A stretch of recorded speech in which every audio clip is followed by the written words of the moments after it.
Bossman show. Here with a close friend of mine, somebody I call a brother to me. Been down with me since 2014. My man Donnie Tyndall. Coach, how you doing, my good brother? How's life treating you, man? I'm doing all right, man. This stuff is so crazy as that we were talking about off the air, but plugging away, trying to grow and get better even when we're locked indoors and just, bored to death, to be honest with you, but understand it's just where our world is at right now. It's crazy, man. Now, as I told our coach, I was in Nashville trying to celebrate my birthday when everything kind of went sideways with the virus and the tournament getting canceled, the NBA getting canceled, G League getting canceled. So, where were you when you heard about everything getting shut down for the season and what have you? And how did your team take it when you had to tell them? Well, we were in town for a few days. We played a home game, and we were getting ready to go to Orlando.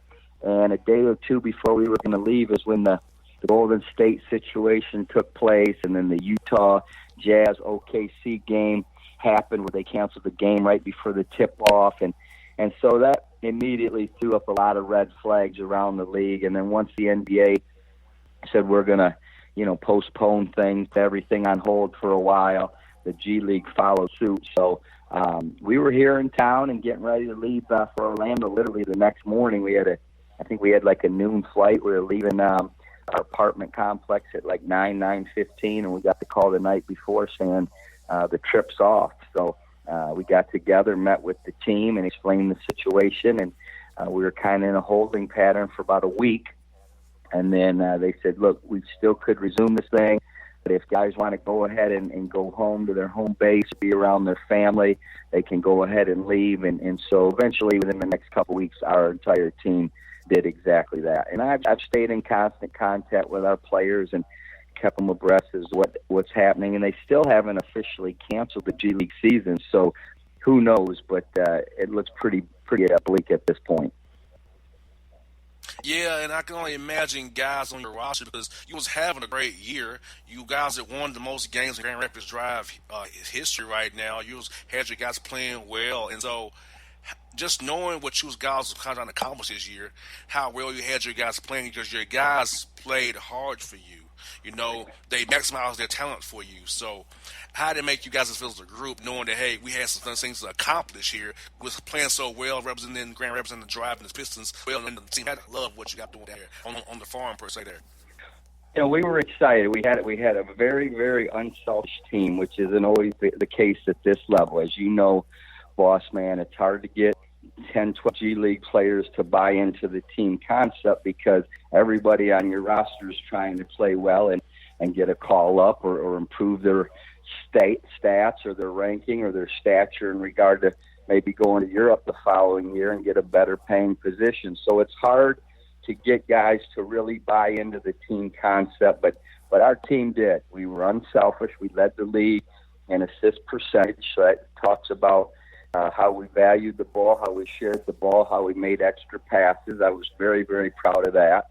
And then the hardest thing to get guys to do consistently at this level is defend and rebound. And we were number one in the league in defense and rebounding. So I was really, really proud of our team in regard to how they played. We didn't always play well, but we usually played together. We usually played very hard, and we defended, which gives you, and that's why we were having a nice season. We were set to be in the playoffs, possibly even have a home first-round game for the first time in the history of the organization. So that would have been really, really cool. And, it was disappointing. But, you look around the country, and whether it's the NCAA tournament with seniors missing their last chance to play the big dance, or the NBA season and so many guys from the Lakers and Bucks right on down having great seasons, that people are disappointed. A lot of people are devastated, but at the end of the day, there's nothing more important than the welfare and health of your players and your fans and your family, and that's where this thing sits. So we were disappointed.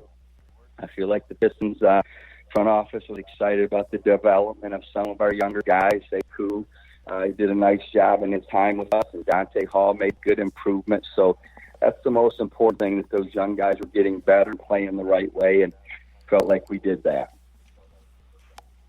Coach, you feel like that, this with your experience being a college coach, it helps you relate to guys trying to prove themselves and want to get better from coaching college basketball. Those guys are kind of close to that age, 19, 20, 21, 22, 24, 25 years old. So guys you've probably maybe recruited, new from AAU ball, so they know who you are and they respect you and they know that you help develop the guys and develop pros. You feel like that helped them buy into you and what you want them to do this year on this team? I do think it helps on the front end, boss man. I think anytime that, it's like if me coaching a player, I found out about a guy on the front end and heard he's tough and heard he's responsible and heard he's a great kid and a tough, hard-nosed competitor. Well, then my opinion of him on the front end is already pretty positive. And I think, for the most part, these guys know what my background, or at least some of my background in college, that we developed guys like Kenneth Reed and Josh Richardson, et cetera, and that we won and we played the right way. So I do think that helps. But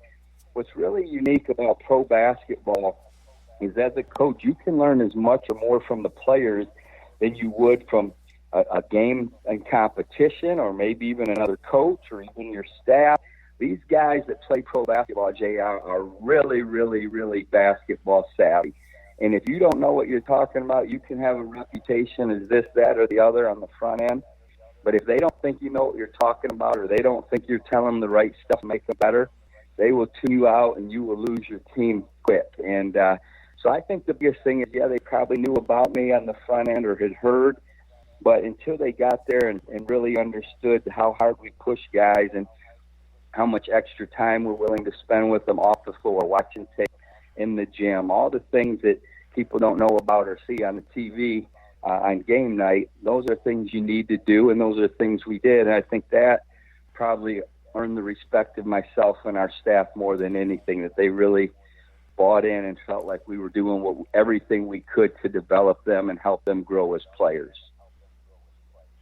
Now, I know you love college basketball, but talk about your transition from being a college coach to being a pro coach. I know at first you had some apprehension, you was kind of going back and forth with it, but then we kind of probably talked about it on our own a little bit, and then you kind of decided to make this move. So for you, finally getting immersed into this NBA, G League, and this whole new realm of coaching, how's that transition been for you this past 2 years or so you've been doing this? Well, I learned a great deal. My first opportunity was to be with Coach Stackhouse there at Vanderbilt. Now, when we were with the Raptors G League team, we won the world title my 1 year there, and it was a big transition because the game is so different, boss man. It's faster.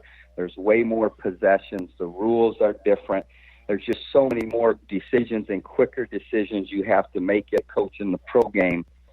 So being able to learn, under Coach Casey there in Toronto and with Stack and the G League team was really, really beneficial for me. And then as I kind of continued to grow, and this year being my first year as the head coach, the biggest thing I was uncertain about is, can you coach these guys hard? Can you be direct with them? And can you get them to play the right way? We play 50 games, 50 nights a year, and everyone said, heck, coach, if you can get them to do the right thing for 45 of the 50 nights, you're going to have a heck of a season. And so I was myself. I think in college, when you challenge guys, you can be a little more personal than you can at the NBA. But at the end of the day, you can be direct and straightforward with these guys. They want to be coached. And I think that's a misconception among pro players from the casual fan is, now they don't want to coach. They just want a coach to roll the ball out there and let them play. And that's the furthest thing from the truth. These guys want to get better. They want to develop and grow because they all want to make more money and move up the ladder. And whether that would be considered selfish by some or whatever the reason being, the bottom line is they want to be coached. And we coached them hard.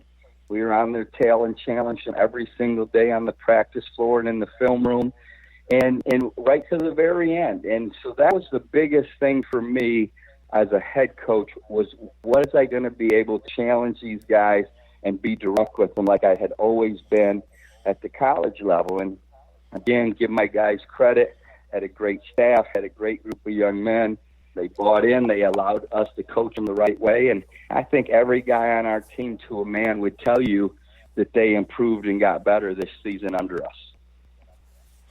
Oh yeah, I can definitely see that, and I feel like when I watch your games on the G League live feed, I will see you guys in tune with you. You guys are paying attention to you in timeouts, and they believe in what you're saying, so I'm even in the timeouts. I'm watching, so I can see just from afar that your team bought into you and your staff. You can tell when a team is checked out on a coach, or they don't really pay them no attention. They blow off play calls. They don't listen to what you're saying to them.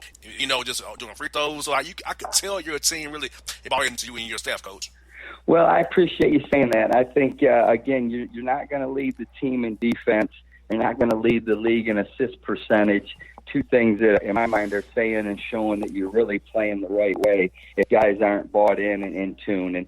And again, they deserve the credit for that. I always say, I'm going to do my job. You guys got to do your job. And I had a great group of guys that did their job consistently. And I think everyone now feels like they were rewarded. We were winning. Guys were getting recognition. Guys were sharing the ball, trusting their teammates, trusting their coaches. And, the side effect from all those things is winning and guys playing well. And that's what we had going until this virus deal hit us. Now, Coach, I love how you've grown from a zone guy in college. You had those zones you like to play, but to a man guy here in the G League and the NBA.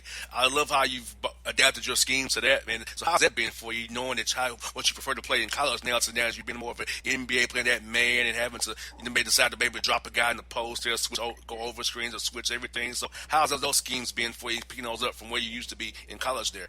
Well, I think that was another thing that was going to be really challenging for me, and I'd really studied man-to-man defense in the NBA the last 3 or 4 years and tried to become as knowledgeable as I could in the man-to-man because, you're going to play 95% man-to-man in the NBA, and we did, and we were pretty good at it. Obviously, there's some things I learned that maybe we do a little bit differently this upcoming season, but this is pretty interesting. The final stats just came out, and after 43 games, we played the second most possessions of zone of any G League team, which is only 10 possessions per game. That's what we played, 10.3 possessions. But we were number one in the league in points per possession at 82.9, 0.829. And then we were number one in the league in our zone in defensive field goal percentages. People shot 39% against us. So points per possession in our zone, we were number one. And then field goal percentage against our zone, we were number one. So not only did we guard in our man-to-man, but the little bit of zone we did play, we played it pretty darn well. And I think I really think that you can play some zone in the NBA, especially against certain opponents or certain lineups. It's just you take the time to really teach it and spend it on it and practice on film because you're not going to play a lot of possessions of it over the course of the season. So that's always a dilemma for our coach or a coach. We spent some time on our zone. Don't get me wrong, and I think that's why we're pretty good at it. I don't think it took away from our man-to-man defense. But we got a little zone in there, even a little 2-2-1 3/4 court trap back to our zone, JR. So a little college flavor there. Oh, yeah, it's always good to have that variety to be able to throw somebody off of there because they think you're going to play man all the time, and also you can then with a surprise 2-3 zone or a 3-2 zone or a 1-3-1 or a 2-2 or 2-1-2. It's going to throw them off, especially then you don't want to trap them too because a lot of pro teams don't expect to be trapped ever unless it's probably late game or if that even. So to throw them off, if they have that little wild card in your back pocket there, it's always something good to have there. Well, I agree. And, the thing about this level is there's so many great coaches that run great stuff out of timeouts. They're called ATOs, which stands for after timeout plays. And guys are really, really good at this level, drawing up plays. And then, heck, the players are so good. If you even get them halfway open on a good set, they're going to make the shot or make the play. So we would kind of throw some zone out of ATOs and thinking they were going to draw something up versus a man-to-man, and so that would catch them off balance occasionally, and felt like that was a pretty good change of pace for us. So you're right. It's nice to have a couple different things, and the bottom line is guys got to go play it and buy in. And just like our man-to-man, when we went zone, guys were aggressive. They were bought into it, and they weren't over there rolling their eyes like, man, we're playing some zone. This is crazy. They knew it was a weapon for us and played the right way. So, Coach, so how you gonna be spending your the days here as we are in the quarantine world, man? I know you're probably doing some evaluation for the Pistons for us draft picks, maybe potential picks. Who you guys may draft and evaluating your team as well, writing up those final stat things for the big team. So, what are your days like now since we're in quarantine and you still kind of doing some work from home here for the Pistons? Yeah, I tell you what I'm doing a lot of is I'm going back and watching every game that we played this season, taking notes and looking, seeing what we did well, what maybe we could have or should have done better, et cetera. Then I'm studying some other teams, obviously the Pistons, with some other teams as well that I like some things they do at both ends of the floor, trying to pick up a thing or two that maybe they do that could help me/us. And then I am watching some mostly guys that would be at our level, the G League stuff, guys that are coming out as seniors since they didn't have Portsmouth this year. I was going to go to that with our general manager, John Phelps, and evaluate some talent and do some interviews there. So been watching some tape on guys that are G League prospects and then trying to just get a workout in. I can't go to the gym, but I walk/jog every day and lift weights a little bit at our place. So, trying to stay as healthy and as active as I can. And my mom and dad aren't too far away, so I don't let them leave the house. I go pick up some groceries and deliver those to them once a week. And, just trying to abide by the rules and stay in, but yet stay as active and keep my mind as sharp as possible, because it's easy to get bored and want to take a nap every day or sleep in till noon. And obviously that's not going to help you get where you're trying to go. I hear that. Well, bro, stay safe. Y'all's been like a brother to me, close friend. So I'm happy for your success. I'm happy from where you've came from, and people are now seeing like, well, I know that you're a damn good coach and you're a damn good person at that. And the people who have lied on you and persecuted you, they're getting their penance now because you're definitely successful, and nobody can take that away from you at all no more. You're doing what you want to do, and you're loving what you're doing. I'm happy for you, bro. I really am. Well, I appreciate you, buddy. You're a loyal friend, a good friend, and stay safe out there. Take care of your family, and let's stay in touch. But I appreciate you having me on. Anytime, bro. Be best, bro. Talk to you real soon, man. Okay, thanks now. Bye-bye. Bye-bye. It's Donnie Timber here on the Bossman Show. My heart skips skipping the beat. You're not close enough, so that space between you and me, let's lose it. The way you're dancing, swaying to the music, girl, that body and how you move it. Every time you cross my mind, girl, I lose it. Alexa, play the Country Heat playlist. Okay. I don't think you know what you're doing to me. You got With Amazon Music, a voice is all you need. Get tens of millions of songs. Download the Amazon Music app today. All right, folks, back on the Bossman Show with a friend of mine, Donald Young, with me. We didn't talk to him since last year, but he's back with the show. It's DY. What's good, my brother? Not too much, man. Just hanging in there, staying safe at home. Thank God you have a court you can work on, man. Thank God for that, man. Like, bro, how tell me this. Were you at the Hawks game the night it all went down on my birthday? Were you at the game that night, or were you not? Are you out of town? I think I was out of town. I think I did not make it to that game, but it was crazy. Like, yeah, I wanted to go. I didn't make it to that game. Like, I mean, it just all happened so fast. Yeah, and can you believe that Vince Carter's career ended like that on a last-second three? He actually made it. It's like Koreans, Yeah, that's unreal. That's like a really anticlimactic ending to something like that. 'Cause I was looking forward to his last game. It was like he was going to do his speech whole thing and just to give him that last send-off with the crowd. But it's unfortunate it was missed and the season was ended so abruptly. Yeah, I was in Nashville actually for my birthday. I was in Nashville, and I got a text in the season over with. I'm like, what? The virus season over with. I'm like, for real? I went on Twitter. It was true. Because I'm celebrating my birthday. I'm having a good time. I'm at the casino chilling. You know what I'm saying? Right, exactly. I get this text. I'm like, what? So, yeah, it's been a whirlwind for me, man. Not be able to cover the Hawks, the Grizzlies, and the Hornets. But, we got to be safe. So, for you, DY, tennis player who travels the world, man, how do you feel about this, knowing that you travel the world? Anywhere you go could have this thing going on. So, how do you feel about getting into it, traveling and having to go to other countries and play tournaments? Nobody's virus.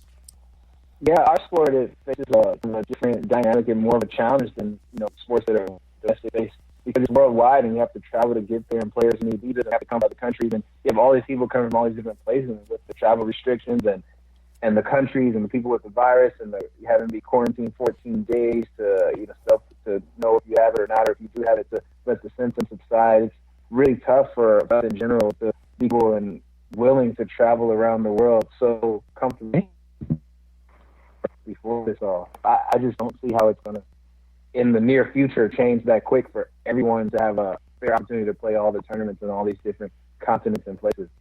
Yeah, because, for you guys, you're out in the open.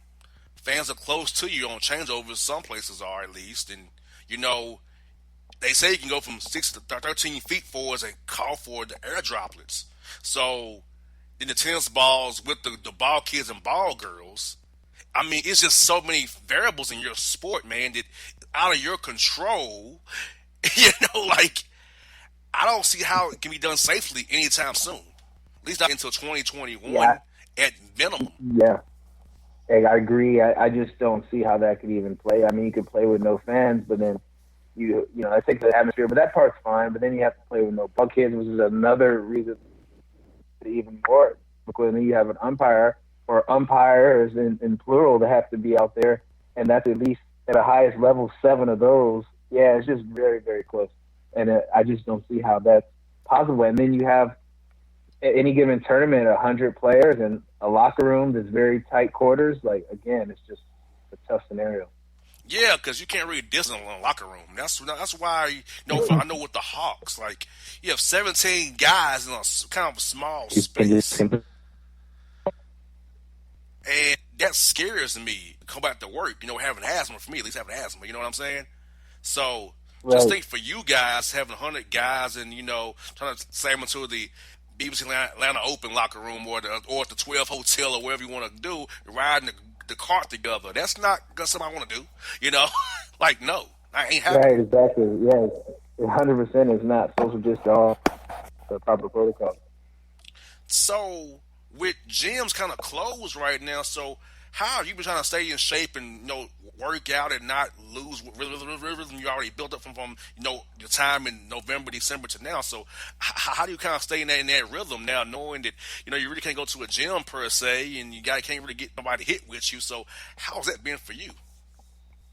Yeah, for me, I've been fortunate. I have like a gym at the house and a court at the house, so I've been able to kind of keep up practicing, obviously not with other guys, but I've been able to at least work on my game and hit serves and hit some balls and do some drills. In the gym, I've been able to actually keep up my gym regimen and do all my normal stuff that I would normally do. So that part for me has been easier than most. I know some guys rely on the gyms or are training at tennis centers that are closed, and they don't have access, or the courts they would have access to are public courts that are, unfortunately, they haven't hit a ball. I've talked to guys that haven't touched a ball and are struggling to do actual proper workouts. They can only do some body weight stuff.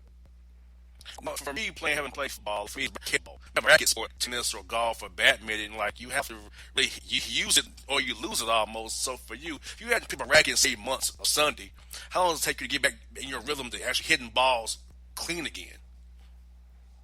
Yeah, that could take a while depending on how long you've been off. I mean, at this level, you hit so many balls that they'll come back. But the rhythm thing, it's fine. It's when you play, that's what you get out of stuff. Knowing what to do at certain points, at certain dimensions, when you have it play for, months at a time, which it could be, that's the part for people to actually come back, and I don't think that's going to be that easy. Oh, yeah, for me, having that pressure break point or planning a tiebreaker, having to get back, break back to get back on serve in a set or something like that, man, I can only imagine. You're going to do so much in practice to simulate that. You really don't get into an actual match. For me, having to catch footballs on the practice field, nothing. Actually, in a game, catching football, okay, you feel you have an ass, it's another defender, the foul five you have. So I can imagine if you guys having to practice those scenarios are not very easy right now, for sure. No, that's the hardest part. Yeah, that's just not happening, and you just can't simulate match play. And it's basically going to be way longer than it's already almost been longer than the offseason most people ever have a chance to have. So for a lot of people, it's finding the right time or when tournaments are going to start so they can, plan their training so they can peak for a certain period of time. It's hard to just go hard with no foreseeable future on when you're going to start playing. And I'm glad Wimbledon canceled their tournament, but the French Open to the U.S. Open, which probably ain't going to happen, but idea of going from hard to clay, I mean, it's doable, of course. It's not ideal, but it's doable. But like, really, you really have to train for summer of the U.S. Open at County in New York, and go right to Roland Garros. Nah, he ain't make no kind of sense to me at all. Yeah, I just that was tough. A lot of people were kind of like, had their eyebrows up. They didn't understand that one. But I mean, I think they're just trying to make sure they can get their turn off at the French Open, and players can play and make some money. And I think that's their main thing they want, because that's how their federation funds themselves. So they just want to be able to play it. And they kind of did it really quick and didn't really. One. Wimbledon, they did it early, had a little benefit from that insurance policy they took out, so it wasn't a big hit for them. But hard to clay is tougher than clay to hard. That's going to be a very tough transition in a week's time. Especially like, now I don't know how the new Miami played, but the old one was very slow, like a slow clay court or a fast clay court. It was very slow. Indian Wells is kind of slow, but the desert makes it ball goes air faster. So that was more like, okay, we can do that. But go from U.S. Open, which is a kind of a medium fast court now these days, to Roland Garros. That's asking somebody to get hurt fast, injure themselves fast. Yeah, I agree. I totally agree with you. And it's just, you're going to have some guys kind of maybe picking and choosing which one they think they could do better on, and which one they're going to take more serious. So that's going to be tough, especially if the summer hardcore season doesn't go off, so you're just basically coming to play one tournament in the States. And if you're European, is that, the best idea for you? Correct. And, now they say now with this whole pandemic, when's going to have lights at the French Open this year, a roof and there's lights there this year? Because that's what they have at the French Open now. I know it gets to get dark there at 9:45 is the max. Maybe if you get them on the feed, 10 o'clock maybe. On Chatrier, maybe. But now, with it being in September, I know it's going to be darker faster. And, can you play that late in the night in Paris now, in September you could here in May? I'll keep going to it, but I don't know. Yeah, I just don't know either with that. I've never been there at that time of the year. I heard the weather's actually better at that time than in May, because it's kind of cold in May, depending on, just what happens in the week. But I heard it's amazing all the time during September. So the weather might be fine, but I don't know about the lights. And I just think it's just going to be tough. I really don't know. I could not give you a good answer on how it's going to go. I guess it just remains to be seen. I ain't gonna lie. I actually fear for you guys, especially you my guy. In school, all you guys I really care for personally. I'm scared for y'all because you have to make money traveling out of the States, but it's like just not knowing how this variant we're gonna be at with no vaccine. You're just kind of out there to yourself. I mean, I work for you guys, man. Honest with you, man, because it's the nature of the beast that you guys play. But I never thought in my mind that travel would maybe cause somebody to get sick like this and have to deal with something this crazy that we're dealing with right now. I agree, yeah, because that's travel to play, but is it worth your life in a sense? It's kind of like you got to pick and choose. Like maybe the Americans or the people in North America put all their emphasis on the Open, playing here in the States, and maybe not going there. Or you never know, or you go there because you really need the money, you take the risk. But it's just going to be a really different type of situation. And how is their economy moving? And can you get your Ubers? Prince Charles. Things to play as well. Now, last one I got for you, bro, is this, man. I know you enjoyed coming to the Hawks game this year, man. So I saw numerous amount of games this year. How was it, man, coming to a lot of Hawks games? Didn't see many wins per se, but how was it coming to the games as you were this year, man? Yeah, we didn't see that many wins. I enjoyed it as my first time being a season ticket holder, and to come to the games and have something to turn on the team. And Trey put on a show pretty much every day he was there. And it was good. I mean, we got the two rookies that came out. I enjoyed going and spending time in it and just getting out there and supporting the Atlanta team and on my free time. So it was pretty good. It's always good to see you, man, when I would show up to the game. I don't come every night as I should, but it's always good to see you when I did show up. Yeah, for sure. It's always good to see you. We sit down and chat, talk about the game, and just sports in general in life. It's always good to catch up. No doubt. Well, bro, I hope you're staying safe out there, man. I hope to see you real soon, man, once all this stuff dies down, man. Definitely be cheering for you and praying for you. And I hope this all works out for us all, man. Get you all back out there playing ball, man. You get out there doing what you do best, which is win no matches, man. And then with your lefty style, man. We're the one of a kind, man. You just speed out there. Hope to see you real soon, brother. Yeah, for sure. Likewise. Thanks for having me on, man. I look forward to catching. It's a good time. So we'll be soon when this all blows over. All right, D.Y. Thank you so much, brother. Be safe, man. You too. All right, it's D.Y. here on the Bossman Show, people. It's maybe the night that my dreams might let me know. All the stars are closer. All the stars are closer. Tell me what you gonna do to me. Confrontation ain't nothing new to me. You could bring a bullet, bring a sword, bring a morgue, but you can't bring the truth to me. Alexa, play Kendrick Lamar and SZA. Okay. Maybe the night that my dreams might let me know. All the stars are closer. With Amazon Music, a voice is all you need. Get tens of millions of songs. Download the Amazon Music app today. I found my man in Memphis to join me, J.C. Smith, the J.C. Sports Report. Bro, what is good, man? Boss, what's happening with you, man? Man, another week, man. I've been in the house, man, trying to get by it. Bro, I must tell you, there have been protests here in downtown Atlanta, people to come back to work. I'm thinking to myself, these Trumpies can protest about the mask because they're going to be dead in a few weeks. So I'm fine with that, actually. Kill yourselves. Man, I know, right? It's ridiculous, man, what's going on. It's like, you got scientists, doctors telling you, their best advice, let's just chill, wait it out. And then you got, President Orange, telling people that he wants to get the economy started back up again and, reopen the country May 1st. Like, I mean, okay, so what are we valuing here? Are we valuing money over people's lives? Like, what's the big, the end goal at the end of the day? And you're right, boss. People. At first, I'll admit. At first, I was like, this ain't nothing, or not the fact that it wasn't nothing, but just the fact that okay, it's not that serious.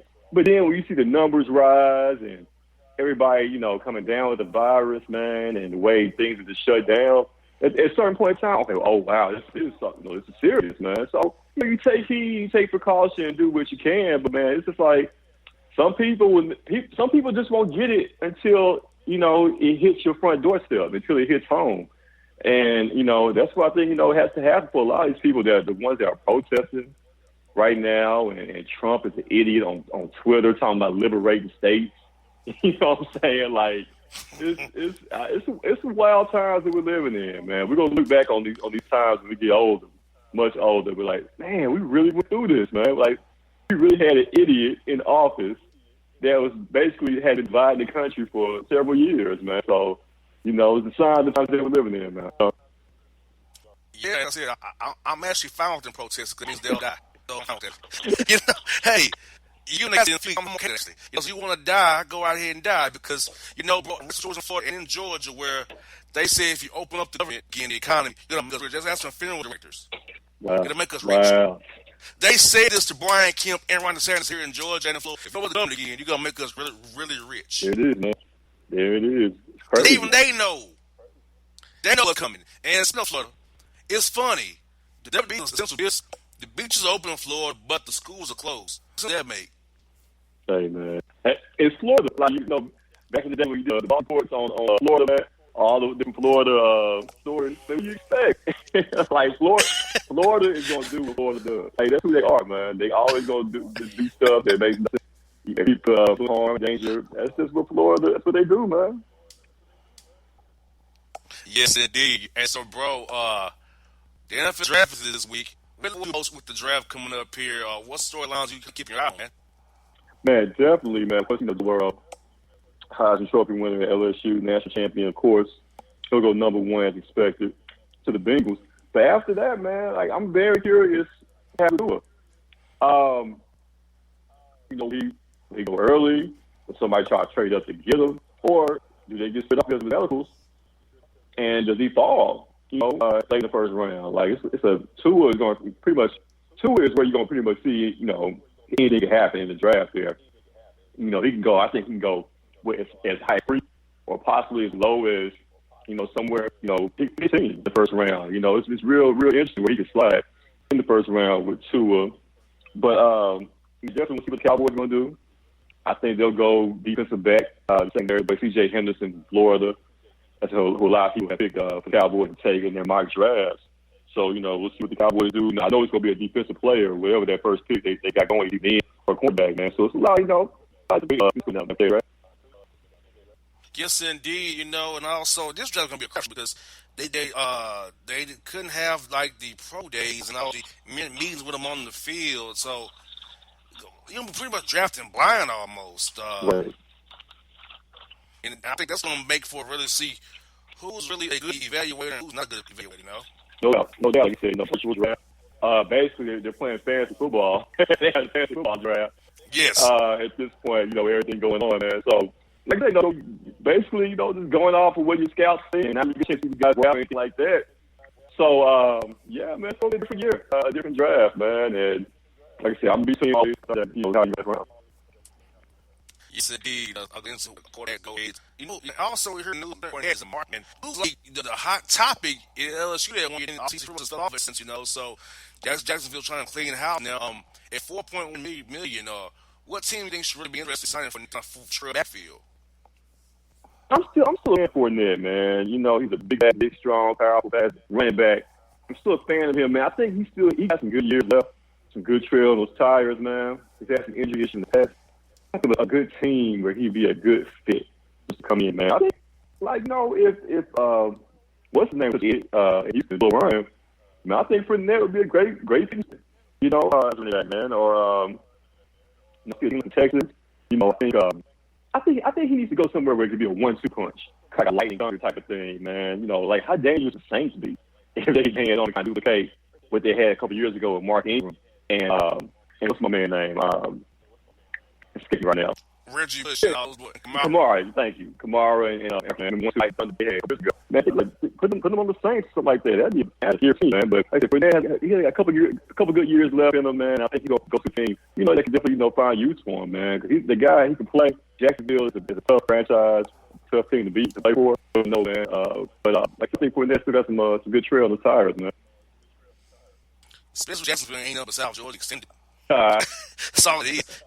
South Georgia. That's all Jacksonville really is. It's just essentially South Georgia. It's not really Florida. It's South Georgia. Duval. Yeah. So, hey, if I was the Chiefs or the Steelers, I'll be looking at his way.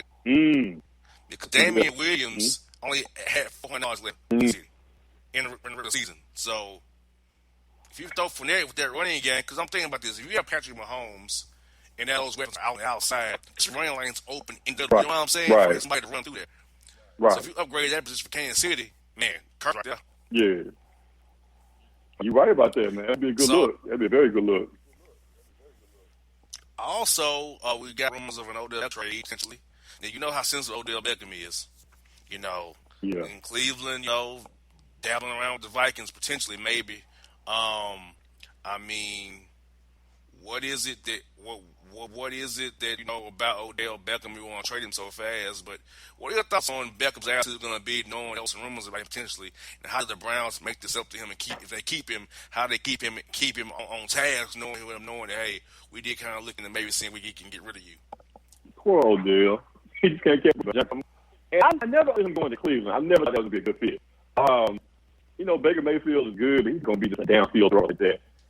He doesn't have that big arm like that, man. So, never thought a fit for him in Cleveland. I'm thinking they will end up trading him.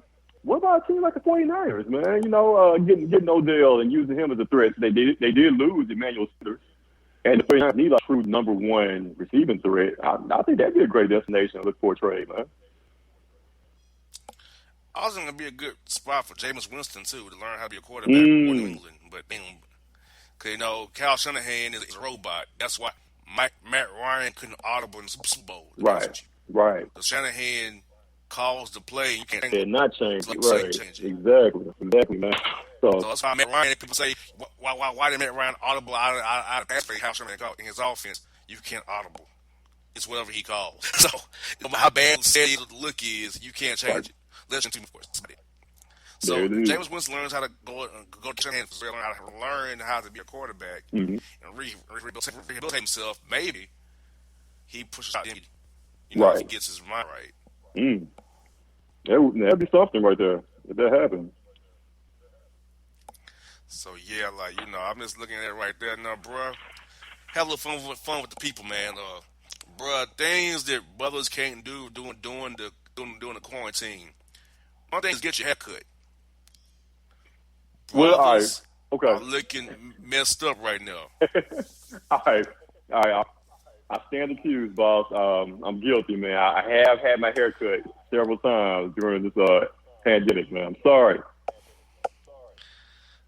I'm glad you're still breathing, brother. I can't. I'm glad you're breathing still. I can't do the naps, man. I can't have all the gray hair. Like my hair just nappy. It's just wild, man. So I had to get cut, man. Shout out to my barber. He came through. Got me looking right, man. I'm glad you and him both are still living right now. I know. I took a risk, man. I took a risk.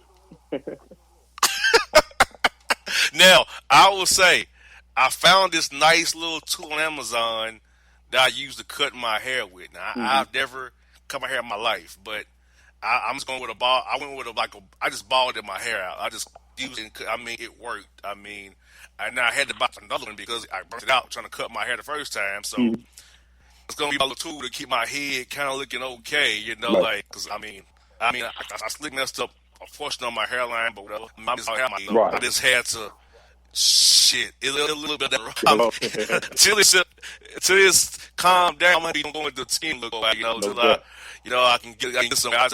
Also, bro, dating during the quarantine has to be hard. Man, we were actually talking about that. Man. I got a new podcast that we just get ready to start, and we talked about it yesterday actually. Dating during coronavirus and how guys and girls are going to kind of go old school in a way, man. Remember back in the day where you used to actually be on the phone a couple of hours, talking to a chick, getting to know her.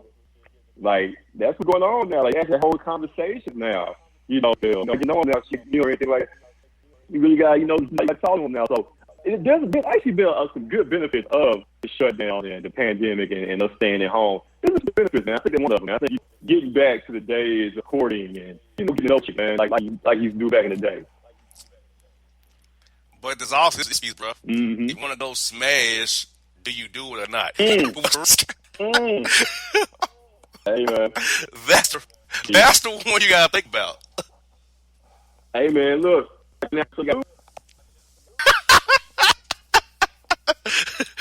JC's like, yeah, boss. Yeah, I've had to kind of make that call already. Hey. Several times. I understand. Hey, I made the. I think I'm making the call myself this weekend, actually. Hey, you like that? You like that, man? Yeah, but for real, they ain't really think about this though. Do you really want to? Do I roll the dice on this one right here? That's kind of where we are now. Like even just like dating, since you really can't go eat in anywhere anymore, and so that's probably not gonna be done. So I guess now dates are at the park, maybe. Or take out and shut the park. No doubt. Something like that, because dating is definitely changed, and also, so with the quarantine, side chicks are suffering. They don't know what to do right now. They're probably threatening mutiny right now. They can't get any money because most of them are putting out for some kind of benefit. Most of us are, and now they're threatening. The dude like, hey, if you don't tell, I'm gonna expose you. So just think about how the side chicks are feeling right now. How the side chicks are feeling right there because they can't see their boo thing because he's quarantined up with the main thing because he can't dip out like he used to. Hey man, cold world, man. Like this. Corona is shutting down a lot of things right now. It's really cutting down on the side relationships. I told you another benefit, man. Guys are sticking with their main thing, and when this is all over with, they decide, hey, all I need is one. So like I said, side people are struggling out here, man. There might be a side piece convention. They got to regroup. They got to regroup this summer and figure out what they're gonna do next year, man. Besides just losing during Corona, man. I'll tell you, a doctor is very happy right now. OBGYNs, a lot of runner babies coming up here coming up that later this year. So they're very happy. We'll be a big baby boom in January of next year, December, February next year. A lot of babies will be born from these quarantine, Rona situations going on. A lot of people are bored. So, I mean, a lot of people are getting down. Like some guys getting down, they haven't get down in a long time. I'm talk right now. So I feel like always going to be very happy come late this year and early next year. Yeah, it's gonna be some corona babies, some quarantine babies coming, some COVID-19 babies. Yeah, they coming, man.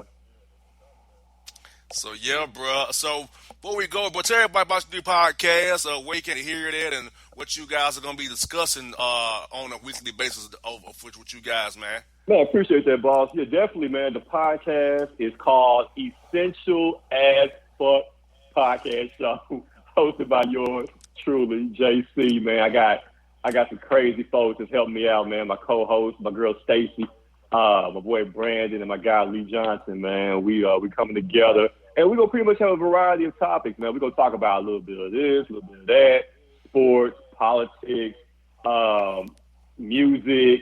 We'll have special guests. You know, whatever's going on in the world at the time, we're gonna talk about it, man, because we are all essential. Thus the name of the podcast, Essential as Fuck. So yeah, bro, let me know when you want me to come on, bro, because I got a lot of these topics to cover, of course. Man, say less. Say less. You know we're going to get you on soon, man. You know I got to holler at you. No doubt. Well, that's my man, J.C. Smith, bruh. Stay safe. I know you're out there taking some risk every now and again. This bitch, you measure them very nicely. Hope we'll talk to you next week. There it is. God willing. All right, boss. Yes, indeed. All right, bro. Hold down, man. Okay. Till the tears run down from my eyes, Lord, somebody, ooh, somebody, can anybody find me? Somebody to love. Alexa, play hits from Queen. Okay.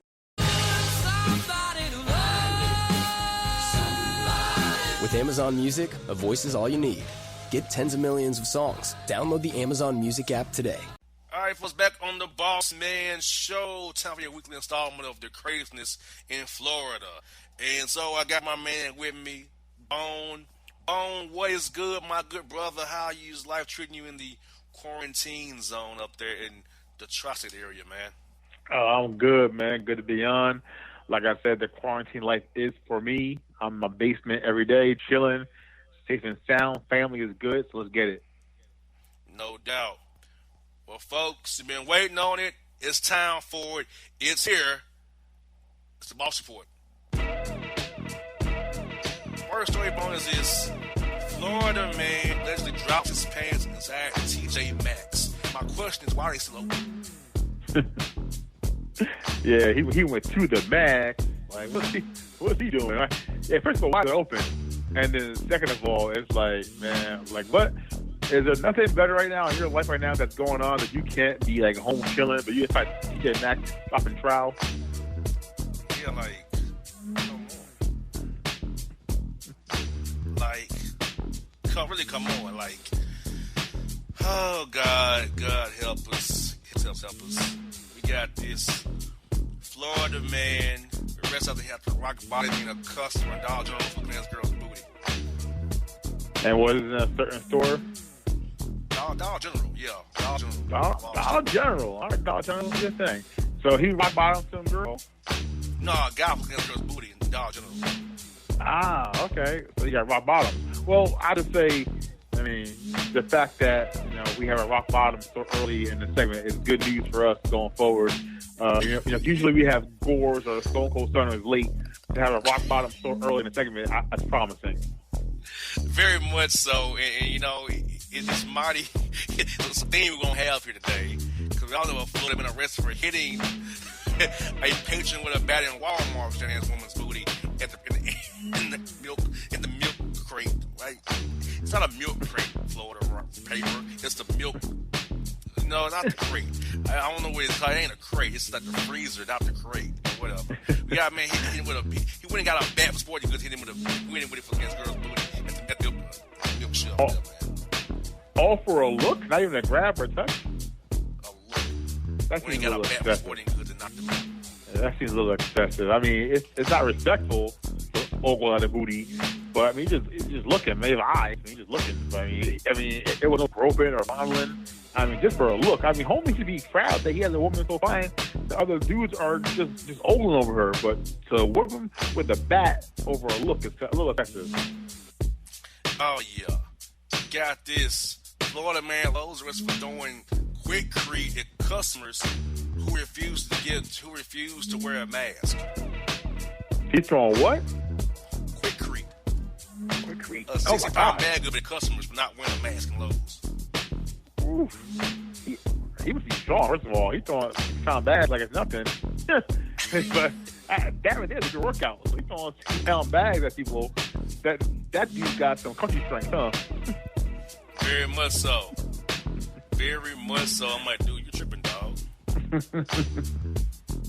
Like, my man is straight tripping. Like, for real, dude. Like, okay. Get this. Florida man politician mocks unemployed constituents for not having a job during coronavirus pandemic. Wow. That's low. I mean, but, Florida man plus politician equals usually scum. So, I mean, that's low there, man. It's like, it reminds me of, like, Instagram, which is all these people who have these yachts and stuff, and take pictures of their yacht and they're flaming on, saying, oh, another Sunday afternoon here on the yacht. Like, what are you doing, man? Like, come on, man. Yeah, very disrespectful. Makes no freaking sense. I'm just dismayed once more by the idiocy of Floridians once more. And here we go. Florida man arrested for screaming outside of a Winn-Dixie. COVID not here, bro. It's a hoax. Oh, yeah. I love those kind of people. I said earlier off air with you, I love the ones that go protest that COVID-19 is a hoax, but yet you see them wearing masks and stuff as protection. So if it's such a hoax, why are you covering your mouth and nose? These cats are crazy, man. Like, don't they watch the news? I mean, and I don't mean Fox News. Watch real news. Don't y'all watch the news and realize how serious this thing is? Y'all some fools, man.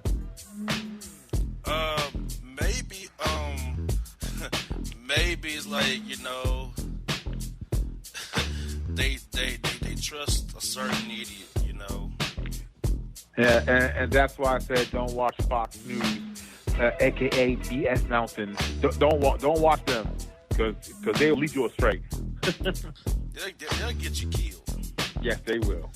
They will get you into a casket faster than you want to be. I'm telling you that right now. You'd be all one for America. fast. Yeah. Hey, come on now. You don't want to drop down in that. You don't want to be lowered into the ground. I'll tell you right now. Florida exactly.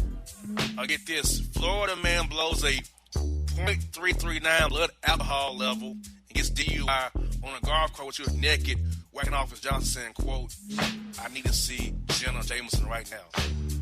Ha! He must have been so drunk. He probably saw Jenna on the par 9. Like, he must have saw her on an 8th hole for real. Like, how? He was 0.3? Yes, .339. He was still with it. I mean, to be 0.3, ain't that a lot? Ain't it like triple your amount should be? Yeah. That's like almost quadruple the limit in Florida. So he must have really been on some other stuff, man. To be that drunk and think you're gonna see Jenna Jameson and be backing off on the greens, like, my goodness, Florida man. The state of Florida is one of a kind, dude. One of a kind. Like, no, that's not even plausible, dude. Like, that makes no freaking sense, Florida man. Like, no, sir. Not smart, sir. Not smart at all. I mean, and pick a better model. Washed. At least pick something better, at least. Correct, like come on, it makes no sense. It makes no sense. Like, no, sir. Here we go. Florida man got 3 million views for pretending to pee in pool. public arrested for attacking a woman out for a jog who had a big rump. So he gets views for peeing and pooping at people or pretending to go. Yes. So he's famous for that, or infamous for that right there. So right there tells the kind of person he is, and the kind of viewership that he is garnering, that he gets the views for pretending poop and pee pranks. That's lame. But then to like stalk a jogger with a big rump is just crazy. It just makes no sense, man. It just like I don't get it. Like I'm just dismayed that's even a thing. Like dude, really, you're lame as I don't know what, dude. Like, He's lame, and so do the viewers. The viewers are lame because they follow him. 3 million. Yeah, like get this. 74-year-old Florida man arrested after pointing a gun at a group of golfers who annoyed him. That's it? Wow, really? He went to the ultimate get off my lawn type and crankiness. He pulled out a shotgun? Yeah. Because they're playing golf. Yeah, because he lives by a golf course. Well, he lives on the golf course, rather. On the golf course. So he has cash already. So to live on a golf course, you really have to have some money. So he's old and crazy and rich.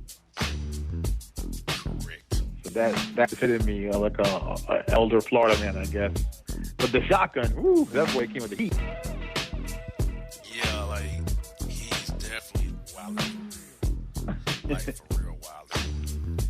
Get this. Woman arrested for cutting off his Johnson after the woman refused to give him what he wanted, which was some toppy. So he cut himself off.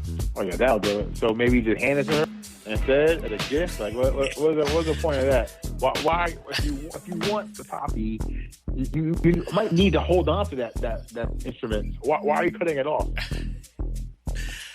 I'll never understand why guys get mad and cut off their Johnsons. I'll never get that. I don't understand to like spike yourself and cut up your own member. Is it like the movie Seven where it's in the box? What's in the box? What's in the box? Yeah, I'm just perplexed. This is something I can't understand that. I will never understand that. First of all, never like what? Not too valuable. We're cutting off ourselves because of what? Yeah, too valuable. Okay. Yeah, all right, guys. More power to you guys. And here we go. Florida man arrested for stealing from Walmart while trying to conceal a face with underwear. With underwear? Yeah. Yes. So not like, the mask, or not like a handkerchief, like a bandit. This dude put drawers on his face. Correct. Were they at least his? Yes, they were. Thank God. I'm hoping they're clean. Like there's so many different questions I have for this concept. Like, he couldn't find anything else. He couldn't find your old T-shirt. Yeah, you drawers. How about a surgical mask, maybe? Like we're wearing masks now. Like, yeah. I'm not advocating theft and burglary, but if you're gonna do it, be smart on it. Yeah, like real smart about it. Oh man. Get this. Florida woman catches Florida man on camera running naked in her yard and deciding to whack off in the grass. So she caught him running around the yard, butt naked, huh? Yes. So did he know that she was home? Like, was it for her? Was he looking for an audience? He didn't know she was home. So it was just a drive-by wanker. Like, just naked for no good reason. Because, but why her yard? Why his own yard? You gotta do something like that. Why is someone else's yard? Yeah, why? Why? Yeah, I think the biggest question you always ask about Florida man is just why. All these things the first word is usually why. Yeah, this is awful. This is straight awful. And then you got this only Florida man. 2 Jupiter, Florida men charged with DUI at the same time driving the same SUV. Wait, they were both charged in the same car? Yes. They took in terms of it? Yes. here, I'm gonna go first. No, I don't want to go first. They were just that hammered that they both got DUIs in the same car. That's hot. That's a hot mess. Only in Florida. Only in Florida. Here we go. Florida man buys haunted California ghost town, gets trapped in there for a month by a snowstorm. He was in a haunted house? Yeah, he bought a haunted house in Florida, in California, and he got, stuck in a snowstorm out. So he was stuck in a haunted house. So what happened? Did you get any more details about this? Anything else happened? They didn't. They just said that.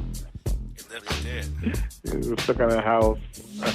So not only he quarantines because we're all indoors now, he was stuck in the wrong kind of house, huh? Yes, indeed. Well, at least he didn't cut his own junk as as a protection. That's a step forward. It just blows my mind. Are you serious?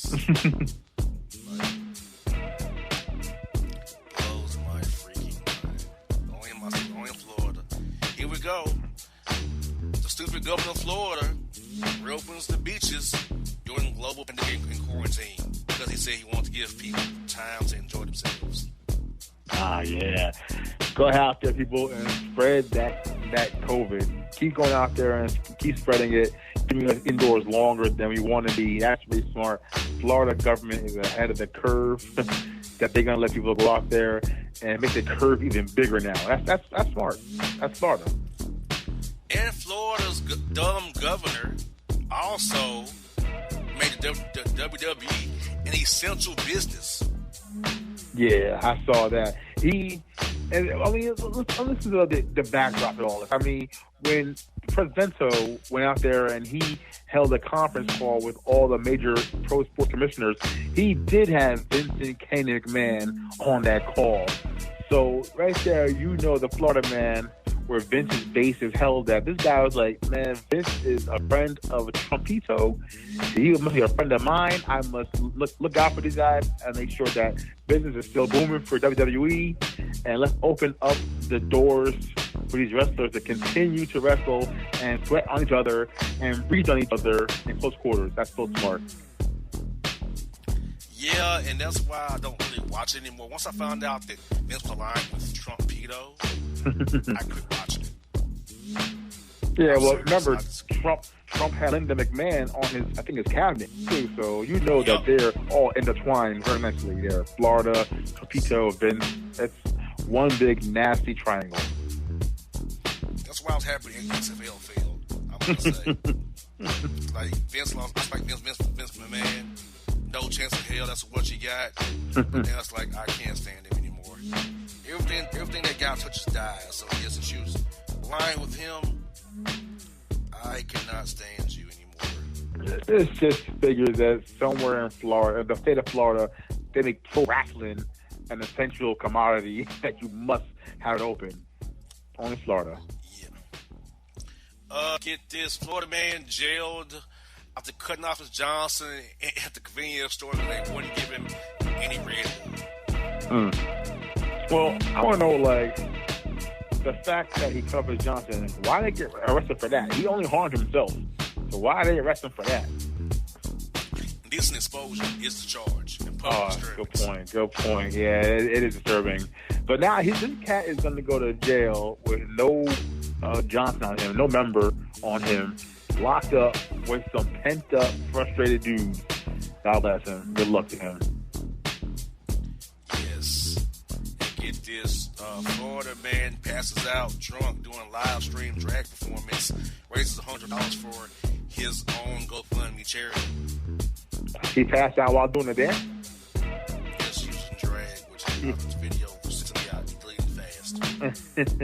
Yeah, but he made $100, so he must have an audience out there. He must have some kind of demand to make some cash from that.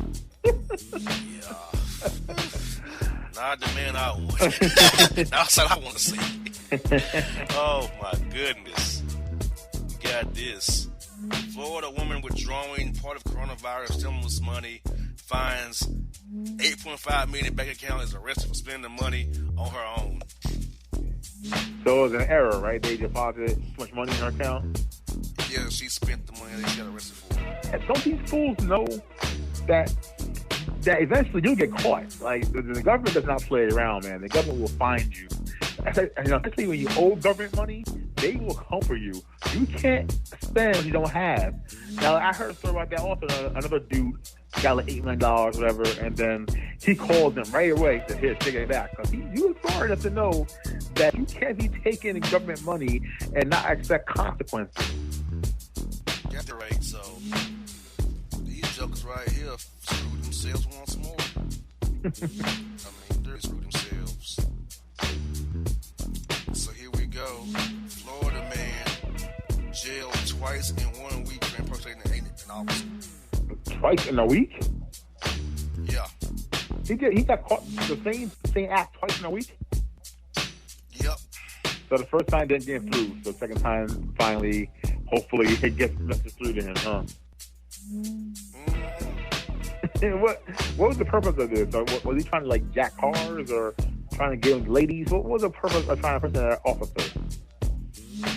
He didn't say actually, which is shocking for Florida, man. They didn't give us reasons for that. So there's no reason. It's just felt like playing dressed up and going out there trying to be officer of the law.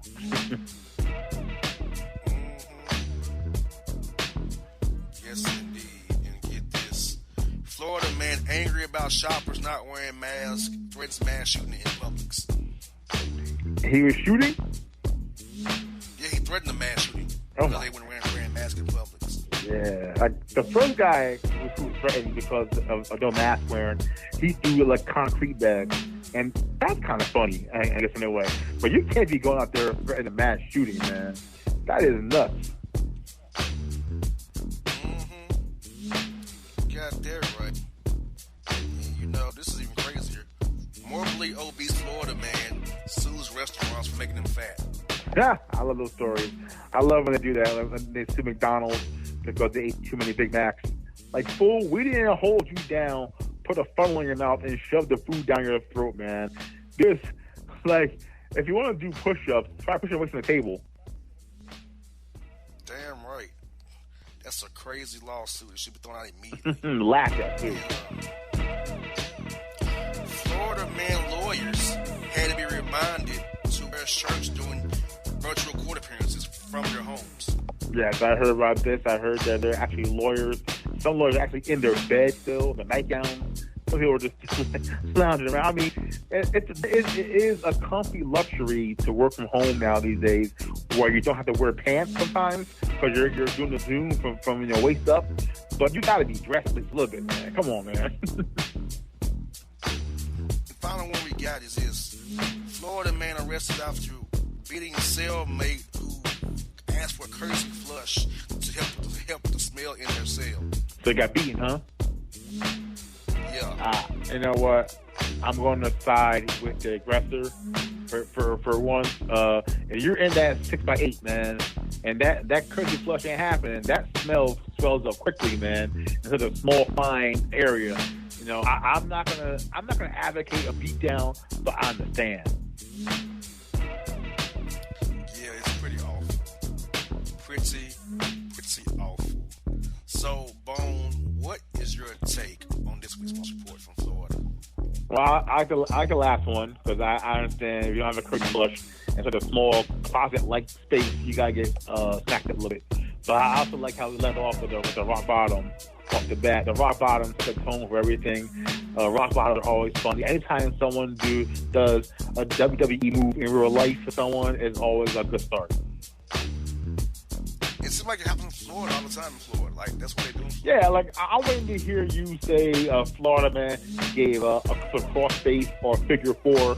I want to see more complex moves now with you, Florida man. So please, Florida man, if you're listening, see more complex. I want to hear about moonsault, you know, or like a corkscrew La Plancha. I want to hear something really deft and defined, guys. I mean, I love rock bottom, I love fours, I love Stone Cold Sun, but how about now and then we do a figure four? Or category or a side Russian leg sweep. Samoan drop. Yeah. something, you know. Mix it up. Insecurity, baby. Yeah. You know, like something. Hey, I want to hear. Yes. I want to hear about a moonsault off the top shelf of a chip aisle in Walmart. So come on, Florida man, be creative. Yes, indeed, with folks. That's the Boss Report with Boss and Bone. We out. And if you don't know, now you know, you know.